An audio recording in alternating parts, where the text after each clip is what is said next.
Como otra vez, bienvenidos a todos. Voy a invitar a nuestro hermano Wilfredo. Esperamos que se pueda unir esta vez y que sirva la conexión.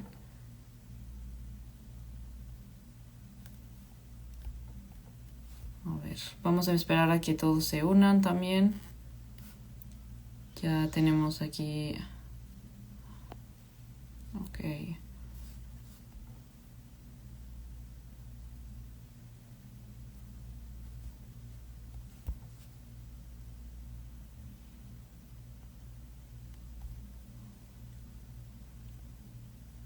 Bienvenidos a todos.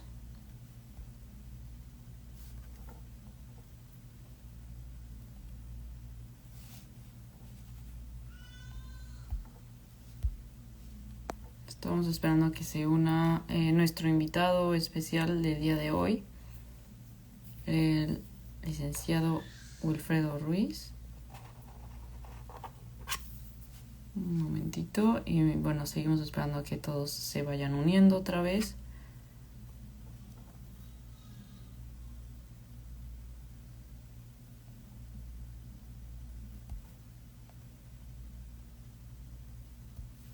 Ok, a ver, vamos a ver. Bismillah. Y les recuerdo, igual pueden hacer sus preguntas aquí. Creo que ya se pudo. Acá, Muchas gracias. saludos. Bienvenido. Pues bueno, para darle un poquito de contexto a nuestros invitados, muchas gracias también por aceptar nuestra invitación. Voy a dar un poquito de contexto para que sepan quién es nuestro invitado. Bueno, el hermano Wilfredo Amor Ruiz es, además de abogado, también es capellán y es el director en comunicaciones del Consejo de Relaciones Estadounidenses Islámicas, conocido como CARE, en Florida, en el estado de Florida. Y esta organización se dedica a la defensa de las libertades civiles musulmanas y es la organización más grande en su ámbito en Estados Unidos, y además es miembro de la junta directiva Interfaith Workers Justice. Y solo por mencionar uno de los principales datos sobre nuestro invitado, porque ha logrado muchísimas cosas. Es un orgullo para la comunidad musulmana, latina. Entonces, ya hablaremos de todo lo demás, porque, bueno, justo de eso estaremos tocando en el video de hoy. Entonces, otra vez, muchísimas gracias por aceptar nuestra invitación.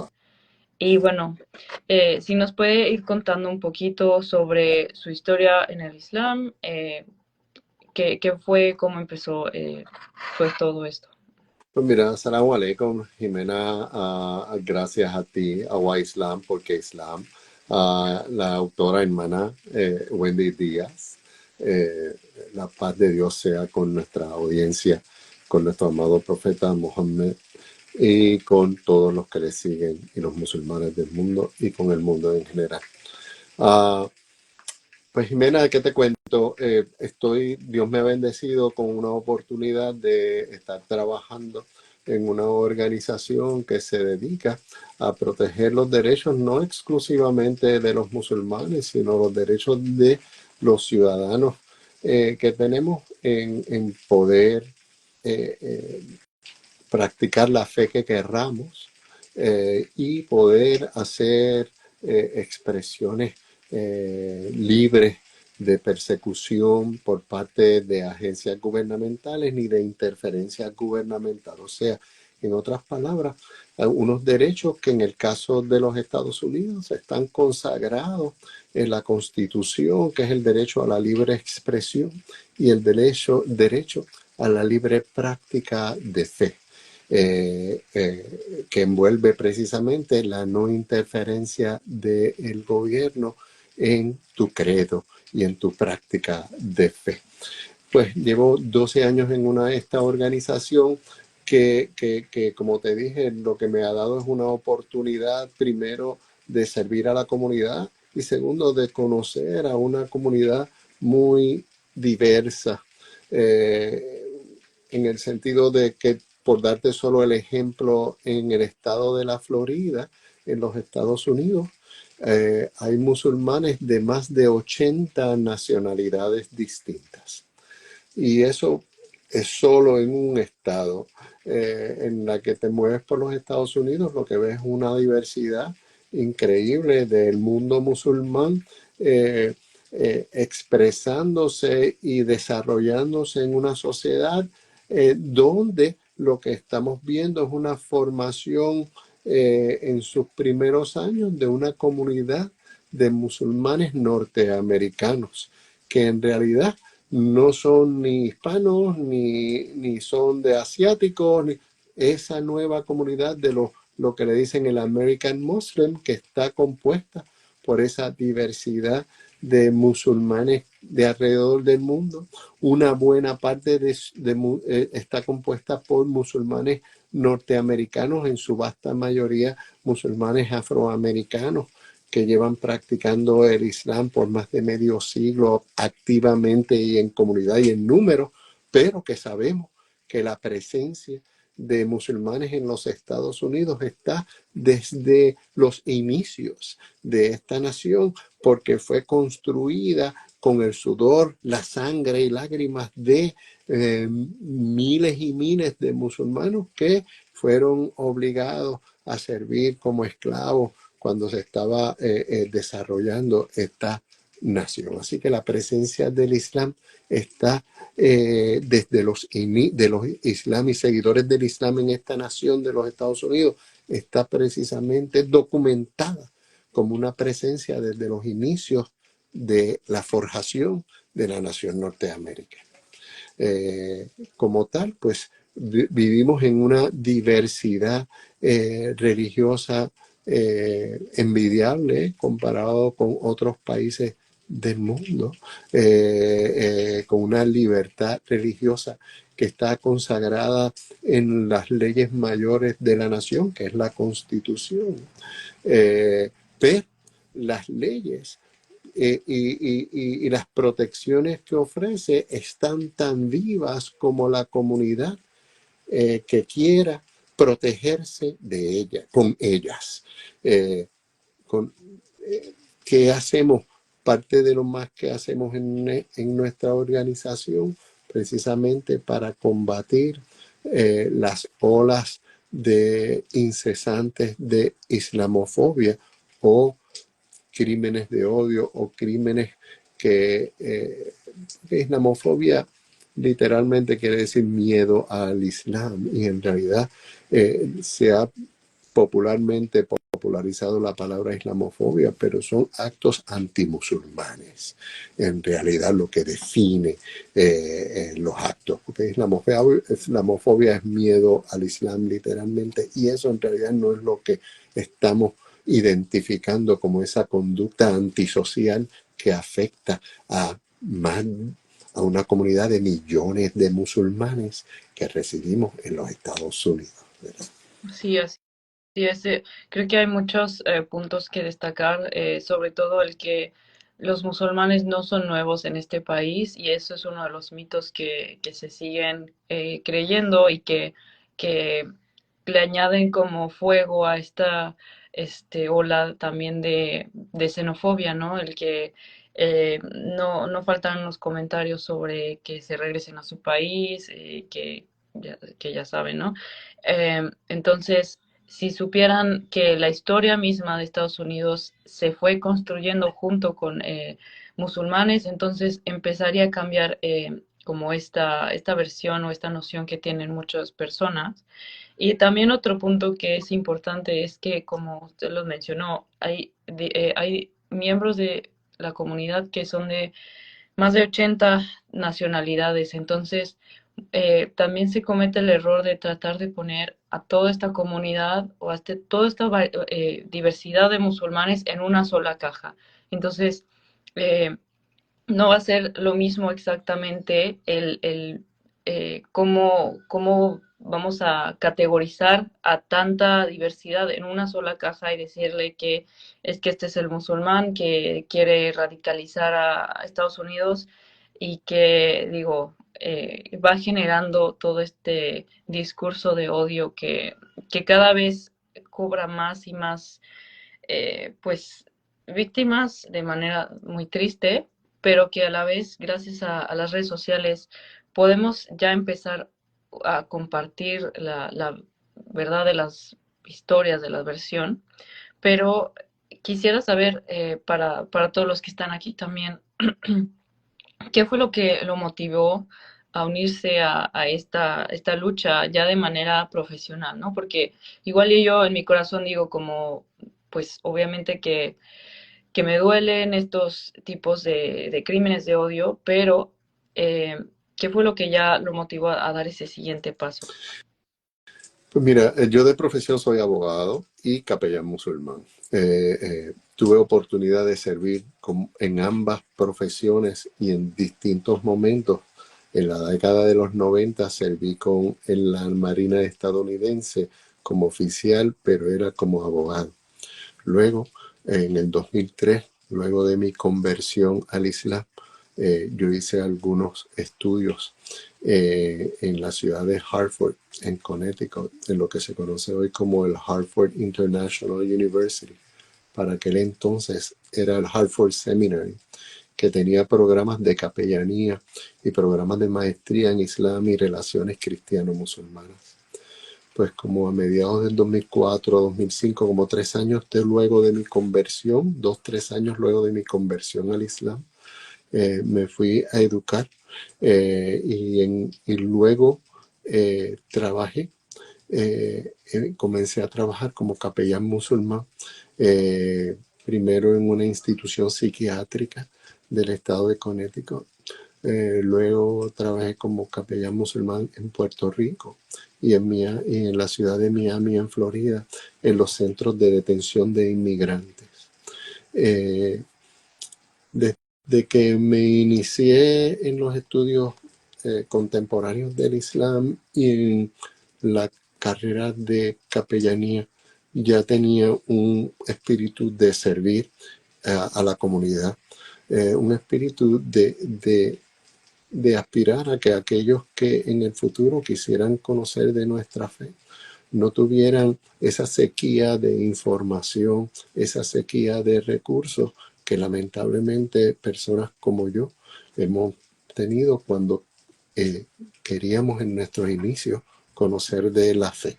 Eh, esa sequía de recursos, yo me hice un propósito que quien quisiera conocer la religión que practica una cuarta parte de la población del planeta Tierra, eh, eh, eh, tendría que ser de mejor, más fácil acceso y con materiales fiables, ya que parte de lo que encontraba, o gran parte de lo que encontraba, era desinformación muy malintencionada sobre el Islam, sobre el profeta del Islam, la paz de Dios sea con él, o sobre los musulmanes en general y la comunidad de musulmanes. Algo que no es nuevo, porque la comunidad de musulmanes, desde esos primeros que comenzaron a seguir el profeta Mohammed, luego de él comenzar a recibir las revelaciones coránicas, desde esos primeros han sido perseguidos por la comunidad, han sido perseguidos por la institución del Estado, han sido discriminados en todos los niveles. Así que el Islam, desde su incepción hasta su desarrollo y expansión en menos de 100 años, desde la península arábica hasta la península ibérica, esa expansión que no se ha visto en tan poco tiempo de ninguna otra religión que se ha practicado en el planeta. Esa desinformación me causaba a mí una, me sentía decepcionado, no tan solo con aquellos que podían haber estado en una posición de facilitar mejor información que fueran musulmanes, pero muy decepcionado con, eh, cuán institucionalizado estaba la desinformación del Islam, que ya había afectado la academia, ya había afectado las agencias del gobierno, ya había afectado el comercio, ya había afectado las comunicaciones y los medios.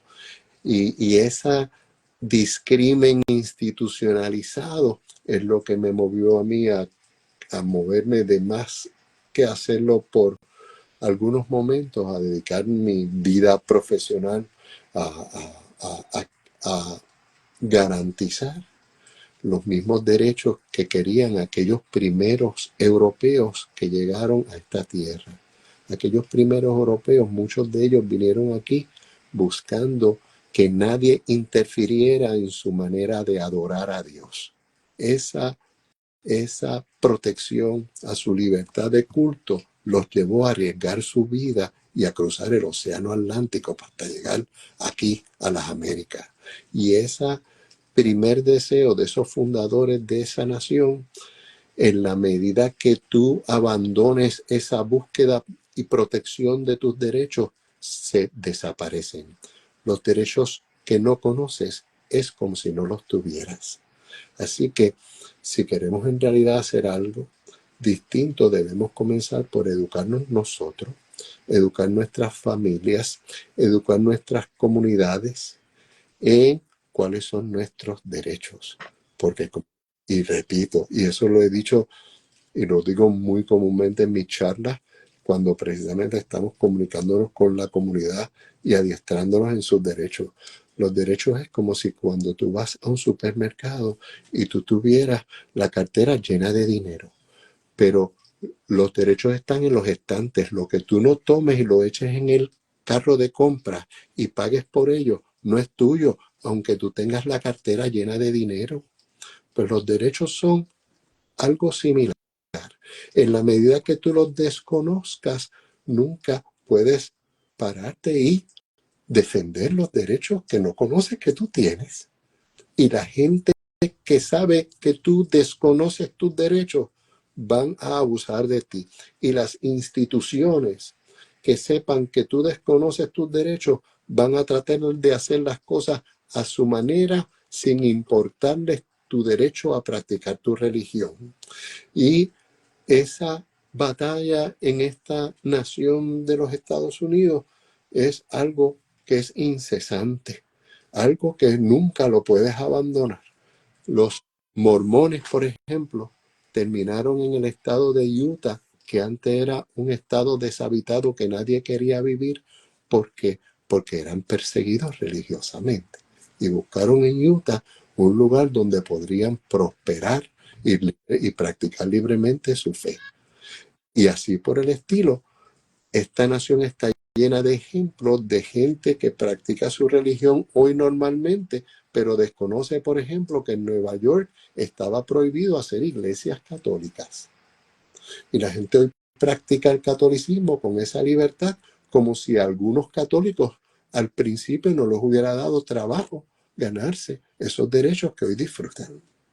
Pues el espacio que tienen que hacerse los musulmanes en la nación norteamericana para libremente practicar sus derechos y que esos derechos les sean respetados, va a llevar esfuerzo, va a llevar educación y va a llevar un esfuerzo generacional de una comunidad que antes era una comunidad callada viviendo en burbujas, a una comunidad que, por ejemplo, a las últimas elecciones, no estas pasadas del martes, sino las anteriores, fueron elegidos más de 100 candidatos a diversos puestos en toda la nación musulmanes.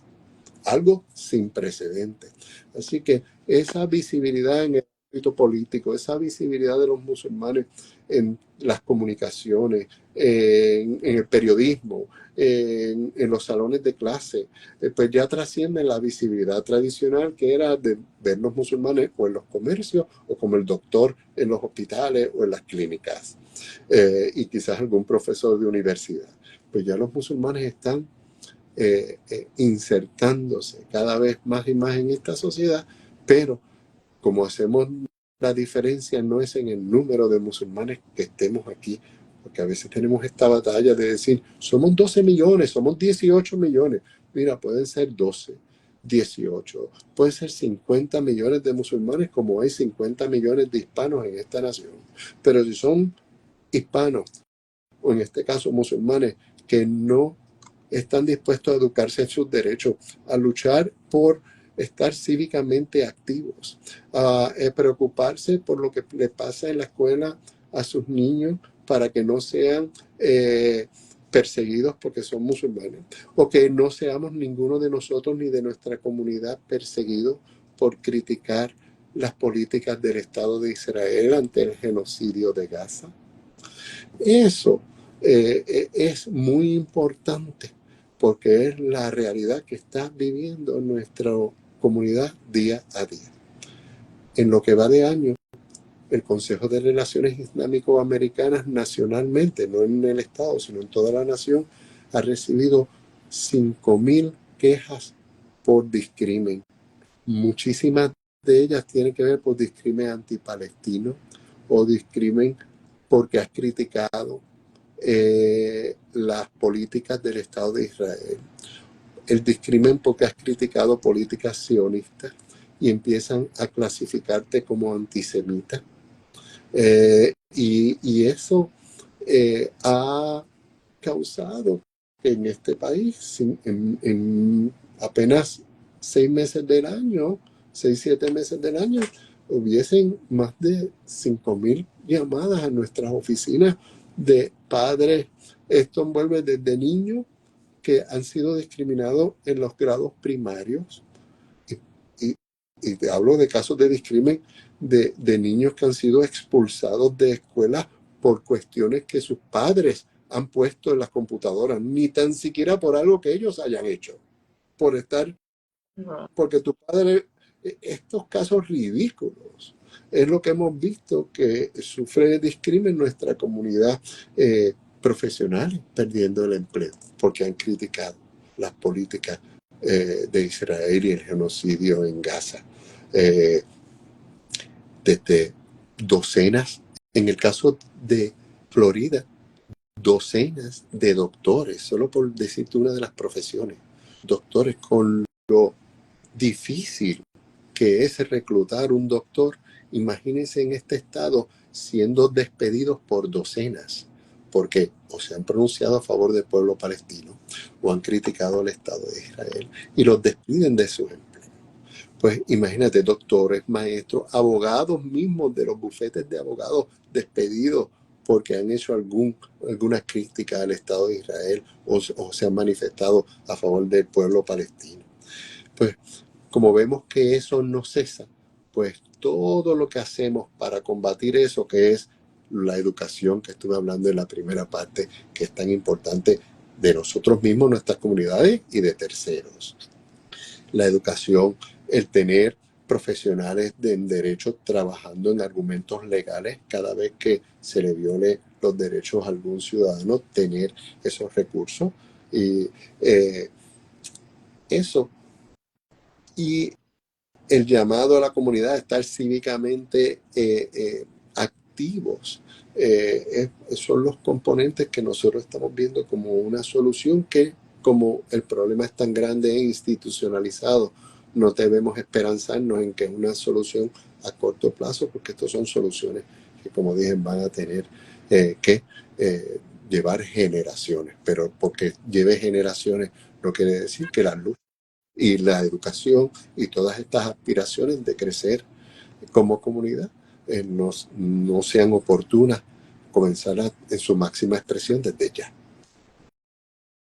Sí, y pues justo quería hacer como esta correlación, ¿no? Porque si bien tenemos todo este plano civil, ¿no? De derechos y de esfuerzos para poder hacer una defensa de nuestros derechos, pues el cambio también va a tener que estar en el plano cultural, porque si no se nos educa desde casa a poder defender nuestros derechos, a poder conocer nuestros derechos, empezando por ahí, y a educarnos también eh, como no musulmanes tal vez a conocer a nuestro vecino, ¿no? A saber un poquito, aunque sea de quién está conmigo y saber desde el respeto cuáles pueden ser nuestras diferencias, pero también cuáles son nuestras similitudes. Y por eso es que eso es nuestro trabajo y nuestra misión aquí en YIslam, porque sobre todo a nuestra comunidad hispana o latina,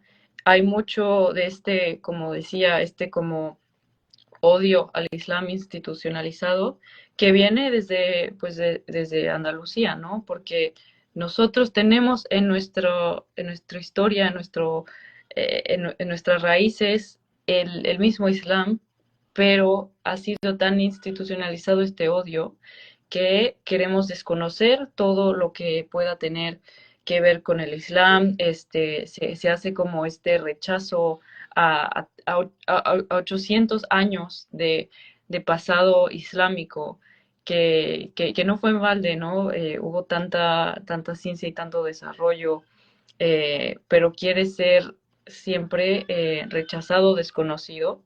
Entonces, qué más podemos hacer para prevenir, aparte de, pues, con la educación? ¿Pero qué más podemos hacer para, como comunidad, en el plano cultural, eh, hacer valer como estos derechos? ¿Y Pues qué mira, obstáculos hay también en ello? mira, la primero es que tenemos que tener claro y siempre aspirar a conocer nuestra religión primero. Ah, obviamente, paralelamente, debemos conocer nuestros derechos en el entorno donde estemos, si eres residente de México, si eres residente de los Estados Unidos, si eres residente de algún país del Caribe, obviamente tienes que empaparte de los derechos en tu propia nación. Pero en lo que es común en todos esos lugares que acabo de mencionar, es que nosotros en el plano individual y en el plano familiar y comunitario debemos aspirar a ser una comunidad educada y educada en nuestra propia fe. Y educarse en nuestra propia fe es abrir los ojos a, a entender que no somos una comunidad monolítica. El Islam eh, hoy es la religión que practica una cuarta parte de la población mundial porque ha tenido precisamente una probada adaptabilidad cultural que otras religiones, otras prácticas de fe no necesariamente tienen, ¿verdad? Un japonés practicando el Islam tiene toda su cultura, idioma, eh, relaciones familiares, relaciones eh, culturales atadas que no tiene que abandonar para practicar el Islam. Entonces el Islam ha podido ir al Asia Central, ha podido ir al sur de Asia, ha podido ir y expandirse en el continente africano. En Europa existe el Islam, no en minorías, sino en mayorías en algunos países europeos que no se quiere conocer que hay europeos, bosnios, musulmanes ya por cientos de años, europeos en otras regiones de Europa viviendo por generaciones, ¿verdad? Y, y si como comunidad no podemos aceptar que el Islam se practica, si tenemos unos preceptos que nos unen, unos preceptos únicos, un libro único, un profeta único, eh, eh, eh, el Islam cuando se lleva a la práctica y a la expresión cultural va a tener sabores distintos, como lo vemos en Turquía, como lo vemos en Marruecos, como lo vemos en Arabia Saudita, como lo vemos en países africanos, al norte de África o el África subsahariana. Vamos a ver, o como vemos el Islam en sus expresiones en África del Sur. Eh, Vamos a ver un Islam nutriéndose de todas esas culturas y conviviendo en todas esas culturas en más de ciento y pico de países del mundo. En algunos con mayoría musulmana, en algunos donde los musulmanes son minorías, pero minorías significativas. Algunos países con un desarrollo económico brutal, como Malasia, o Qatar, algunos otros en pobreza extrema. El Islam es la práctica de fe de, que quieran practicar los seres humanos, que quieran reconocer al Dios único, a Dios el Creador, y adorarle solo a Él. Los seres humanos que quieran buscar la religión que ha perfeccionado la adoración al Creador y no desvía su atención de adoración, y todos los actos de adoración, las peticiones y agradecimientos lo dedicamos exclusivamente al Creador. Si esa es la religión que busca en el medio del África, del África, o en el medio del Asia, o en el medio de Sudamérica, eso es algo, es unas ansias y un deseo que tenemos innato, una fitra de reconocer que hay un Dios y que es el creador. Y en este mundo lo que estamos buscando es precisamente ese vehículo que nos va a llevar a una práctica de adoración, aspirando a ser la más perfecta. Nosotros, el mundo musulmán, entendemos que con el Islam se perfeccionó la práctica de fe. El Islam no fue una religión que se creó con el advenimiento del profeta Mohammed. El profeta Mohammed y el mensaje que recibió en los 22 años de revelaciones coránicas que recibía del Creador era precisamente una aclaración para el mundo, para aclarar primero quién era Dios y cómo entender que era Dios. Y Dios nos regaló los 99 atributos divinos para que podamos entenderle y podamos adorarle y podamos someternos a él. Y una serie de reglas de cómo vivir en sociedad, que es las que les mandó a todos los profetas de tiempo en tiempo. El profeta último que nos mandó es el profeta Mohammed, y mandó esos dos mensajes esenciales en el Corán, que es el mensaje de la unicidad de Dios, que Dios es uno, que se merece toda la adoración, que se merece todos los actos de agradecimiento y que se merece todas las peticiones dirigidas exclusivamente a Él. Y si esa es la religión que tú quieres practicar, pues aquí está el Islam. Si tú quieres practicar alguna religión que se desvíe de la petición a Dios creador como el único que tú adoras, el único que tú le pides y el único que tú le agradeces, pues hay un montón de religiones por ahí que sí están desviadas de la atención exclusiva al creador para pedirle, para adorarle y para agradecerle. Esa, ese, esa, ese precepto y los otros que son de cómo vivir en sociedad, cómo hacer negocios, cómo casarte, cómo divorciarte, cómo los países hacen tratados con otros países, todo eso es ese cuerpo de leyes que en los tiempos de Jesús daba a sus discípulos, en los tiempos de Abraham daba a sus discípulos, en los tiempos de Noé comunicó a su pueblo.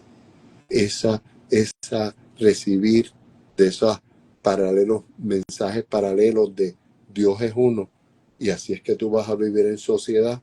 Dios nos ha seguido bendiciendo, enviándonos profetas y mensajeros, reiterándonos no 25,000 mensajes, un mensaje. Y esa reiteración del mensaje único es en realidad la respuesta a la pregunta inicial que tú me hiciste al comenzar toda esta conversación de cómo era que yo había llegado al Islam y a todo esto. Pues fue en esa búsqueda de dónde yo podía adorar al Dios que yo siempre había creído que había existido, que es el Dios, el creador. Porque para mí, a pesar de mi educación y de mi entorno familiar cristiano y de mi educación católica, nunca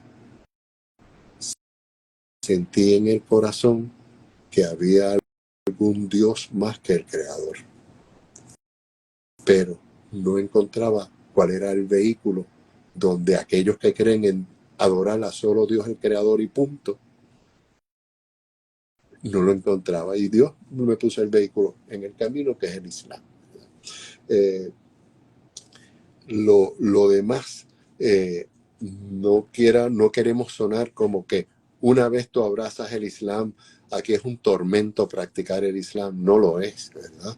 Aquí hay musulmanes trabajando en la NASA, hay musulmanes trabajando, de hecho, hoy estaba dando una conferencia, dos hermanas musulmanas que estaban trabajando con la administración del presidente Biden, que precisamente renunciaron por cuestión de principios ante la colaboración del gobierno con el genocidio en Palestina. Y esas dos hermanas estaban hoy precisamente, como una hora antes de nuestro programa, dando otro live, hablando de lo sistematizado que está y lo entronizado que está esa deshumanización de lo que son los musulmanes y esa deshumanización de lo que son los palestinos. ¿Cuántas historias hemos visto en las noticias de las familias de las víctimas inocentes de la guerra en Gaza de palestinos? Sin embargo, vemos a diario o semanalmente las siendo resaltadas en la prensa.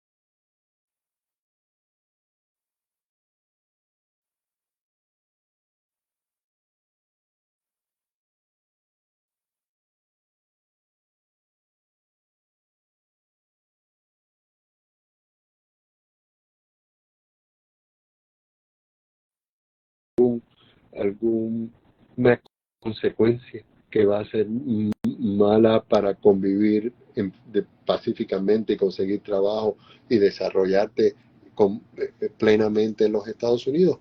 Pero tanto los musulmanes como los hispanos hoy día, que llevan una lucha de derechos mucho también de generaciones, son luchas que se mantienen. Vemos que las condiciones mejoran, por ejemplo, en general para los hispanos, pero eso no significa que los hispanos hayan abandonado su nivel de preparación para combatir el discrimen, ¿verdad? Pues de igual forma le pasa a los musulmanes como comunidad. Eh, Hay algunos casos, gracias a Dios, son excepcionales porque en los Estados Unidos viven unos 15, 20 millones de musulmanes y lo que vemos es algunos miles de casos de discrimen, pero en una comunidad de millones y millones vemos que hoy musulmanes están en diferentes posiciones en el gobierno o tienen sus negocios o son profesionales exitosos en la medicina, en profesiones académicas, como maestros, como artistas algunos, como comerciantes en restaurantes o comerciantes importadores, exportadores. ¿No?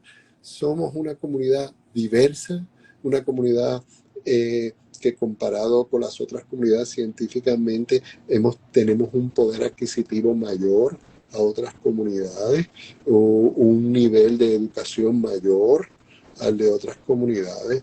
Así que en todos esos hechos de lo que quiénes somos nosotros aquí en los Estados Unidos y en el resto del mundo, los musulmanes tenemos un deber de educarnos a nosotros, pero también en nuestros entornos desde el más íntimo, a nuestros amigos, nuestros panas y hermanos. Díganle quiénes somos, lo que creemos, para que no haya malos entendidos, no para forzar a nadie que se eduque en el Islam, pero tienes que educarlo cuando tiene un concepto falso, un concepto erróneo, igual de la geopolítica. Debemos educarnos nosotros mismos. ¿Qué está pasando en Palestina? Mira, que no sepa, busca un libro de la historia de los palestinos y del Nakba, que narre qué ha pasado a los palestinos y cómo lo que están pasando los palestinos no es algo que se inició en octubre ni en enero de este año. Llevan 75 años de opresión en el pueblo palestino. Lean de quienes, como los musulmanes de otros lugares del mundo, también han sido oprimidos y siguen siendo oprimidos. Los Rohingya están siendo oprimidos, perseguidos musulmanes por mucho tiempo en Rusia, musulmanes perseguidos en la China. Entonces, esto es lo que nos corrobora, Jimena, es que el Islam y la práctica del Islam siempre va a ser perseguida, porque en la medida que haya una religión que promulgue que los préstamos deben hacerse sin intereses, una religión que promulgue que las apuestas y los juegos con apuestas son malos y que no se deben hacer, una religión que promulgue que no se consuma alcohol en ninguna medida, una religión va a estar opuesta a un montón de intereses que quieren juego, que quieren bebidas alcohólicas, que quieren apuestas, que quieren casinos. Si no, miren la televisión ahora, un juego de pelota o cualquier deporte, como está el fenómeno de que los anuncios que vemos cada vez que van a anuncios es anuncios de apostar y de jugar y de loterías y en la medida que tú tengas un público sustancial conociendo y practicando una fe, que no están bebiendo alcohol, que no están apostando, que no están, pues van a tener los como enemigos naturales aquellos que promulguen aquellas cosas que ellos condenan, ¿verdad? Eh, por eso, o por desconocimiento también. Hay algunos que esos son los que en realidad nos ofrecen un espacio más legítimo para ser educados. Hay gente que no interesa en ser educado. Es más, hay gente que conoce muy bien el Islam y conoce muy bien a los musulmanes y conoce las colaboraciones que hacen los musulmanes en la sociedad y en la nación. Pero aún así, su interés es un interés xenófobo, un interés racista que simplemente no tolera a gente que practique otras religiones o gente que tenga otro color de piel cerca en sus vecindarios. Esos son unas minorías. Antes eran silentes, lamentablemente, ante el discurso político que ha sido abrazado por muchos líderes políticos en la nación, pues surgimos con un balón de fútbol. Oh, ahí va cada vez que viene un evento político, los musulmanes están eh, eh, en el juego de fútbol de la gente pateándolo como si fueran, vamos ahora a pasar leyes sacando los libros musulmanes o vamos a hacer unas listas para proteger el país, unas listas que son tan ridículas, dicho sea de paso, se están ante los tribunales considerando la ilegalidad de las mismas, unas listas que tienen nombres de hasta infantes. Así que sabemos que son listas que fueron creadas bajo unos eh, prejuicios racistas a los que se llamen Mohammed, a los que se llamen Ahmed, a los que tengan nombres árabes. Y en esas listas han hecho un daño generacional a nuestra comunidad porque tenemos problemas al viajar. Algunos tenemos problemas en la academia porque estas listas fueron compartidas en la academia. Algunos tienen problemas en la banca porque estas listas también fueron compartidas en la banca. Pero como te dije, eh, yo es lo más que trabajo, pero por otro lado yo lo que veo es una comunidad con, creciendo como comunidad, no tan solo porque hace más templos de oración, hacen más mezquitas, porque están haciendo escuelas, porque en esas escuelas están educando estudiantes que están yendo a las mejores universidades. Veo cómo florecen los negocios y son prósperos en sus negocios. Veo más presencia de los musulmanes en las salas de los hospitales, en los salones de clase como maestros y como estudiantes. Y eso es el mundo que queremos comunicar y Así es. darle a nuestros vecinos, esto es lo que se espera, no es que sea mi deseo, tu, tu hijo va a tener más compañeros musulmanes en el salón de casa, es inevitable. ¿Por qué? Porque el Islam es la religión de más crecimiento en los Estados Unidos. Siendo la religión de más crecimiento, eso se traduce en que tu compañero de trabajo, si no tienes uno ya que es musulmán, pronto vas a tener un compañero de trabajo musulmán, tu hijo va a tener compañeros estudiantes musulmanes o un maestro musulmán, el pediatra de tu hijo a lo mejor es un doctor o una doctora musulmana, y, y esa La lista. normalización de que nosotros tenemos las mismas aspiraciones de nuestro vecino, esa normalización de que todos queremos tener una familia bonita y fuerte y también una comunidad fuerte. Es lo que debemos, ese discurso de normalización es el que debe estar en la punta de la lengua de todos los musulmanes, ¿verdad? En vez de yo no, y tratar de empezar a hablarle de dogmas del Islam, el mejor Islam que puedes hablar es tus Sí, actuaciones. sí. Que tú seas el vecino distinto, tú eres el vecino que se preocupa por todos los vecinos como no hacen los demás, o tú eres el compañero estudiante que se preocupa por los demás como no hacen necesariamente todos los demás. Tú eres el profesor que da la milla extra por aquellos estudiantes con desventaja. Pues, esas diferencias que hacemos en la sociedad, en la comunidad, en nuestra familia, en la realidad, lo mejor que 1000 palabras sobre el Islam. Así es. Pues muchísimas gracias. Ha sido una plática muy interesante. Y para los que tal vez no pudieron conectarse en vivo, va a estar guardada, entonces pueden revisarla más adelante. Y les recordamos que cualquier pregunta pueden hacerla por aquí o por el email. Y también tenemos pues a cualquiera que necesite contactar al hermano Wilfredo. Tenemos ahí a Care Florida y bueno, a nivel federal también.